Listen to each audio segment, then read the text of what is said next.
As condições históricas para o surgimento da filosofia. Professor Gildo Monteiro, do primeiro ano A, B, C e D. Vamos à primeira questão. Quais as características da religião grega que contribuíram para o pensamento filosófico? Vamos às alternativas. A. A existência de um livro sagrado que servia de base para que os filósofos sustentassem seus argumentos. B.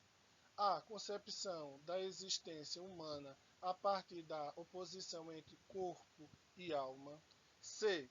A ideia de juízo final pelo qual os atos praticados pelos homens durante a vida seriam examinados pelos deuses. D. A existência de um livro sagrado, de uma interpretação dogmática das crenças. Isso permitiu que os filósofos não enfrentassem resistências aos seus pensamentos. Vamos à resposta. Letra A. A existência de um livro sagrado que servia com base para que os filósofos sustentassem seus argumentos. Não, que nós estamos falando das características gregas que contribuíram para o pensamento filosófico. Então, a letra A está errada. Vamos para a letra C. A ideia do juízo final pelo qual os atos praticados pelos homens durante a vida são examinados pelos deuses. Errado. Aqui nós estamos tratando de mitos e não da religião grega e nem de outras coisas. Então está errado. Então vamos para a letra D. A existência de um livro sagrado e de uma interpretação dogmática das crenças. Isso permitiu com que os filósofos não enfrentassem resistência aos seus pensamentos. Correto? E a letra B? A concepção de existência humana a partir da oposição entre o corpo e a alma. Correto também. Então, nessa questão, existem duas alternativas. Letra B e letra D. Vamos à segunda questão. De modo geral, o conceito de physis no mundo pré-socrático expressa um princípio de movimento por meio do qual tudo o que existe é gerado e se corrompe. A doutrina de Parmênides, no entanto, tal como relatada pela tradição, aboliu esse princípio e provocou, consequentemente, um sério conflito no embate filosófico posterior em relação ao modo como concebe o ser. Para Parmênides, os seus discípulos falam o quê? Então vamos às alternativas. A imobilidade é o princípio de não ser na medida em que o movimento está em tudo o que existe. Letra B. O movimento é o princípio de mudança e a pressuposição de um não ser. Um ser que jamais muda não existe e, portanto, é fruto da imaginação especulativa. D. O ser existe como gerador do mundo físico. Por isso, a realidade empírica é puro ser, ainda que em movimento. Então, vamos à resposta. Vamos por eliminação. Veja que isso está baseado nos discípulos de Parmênides sobre o pensamento filosófico dele. Letra A. A mobilidade é um princípio do não ser? Claro que não, então está errado. Então essa questão está totalmente errada.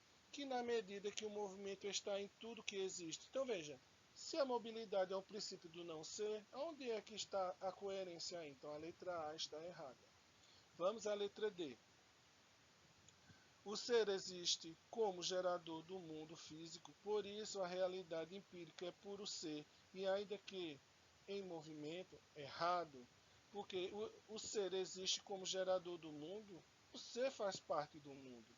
Então, e principalmente que a realidade é empírica, não é empírica. Então, essa questão também está errada. Vamos para a letra B. O movimento é o princípio da mudança e a pressuposição de um não ser.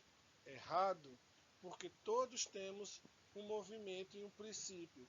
E a proposição do não ser não existe. Então a letra B está errada. A correta é a letra C. Um ser que jamais muda não existe e, portanto, é fruto da imaginação especulativa. Vamos a uma questão do Enem, de 2015. A filosofia grega parece começar com uma ideia absurda, com a proposição: a água é a origem e a matriz de todas as coisas. Será mesmo necessário deter-nos nela e levá-la a sério? Sim, e por 3 razões. Em primeiro lugar, porque essa proposição enuncia algo sobre a origem das coisas. Em segundo lugar, porque o faz sem imagem e fabulação. E terceiro, enfim, porque nela, embora apenas em estado de crisálida, está contido o pensamento tudo é um. Então vamos, isso é o pensamento de Nietzsche. Então vamos às questões e à pergunta. O que é, de acordo com Nietzsche, caracteriza o surgimento da filosofia entre os gregos?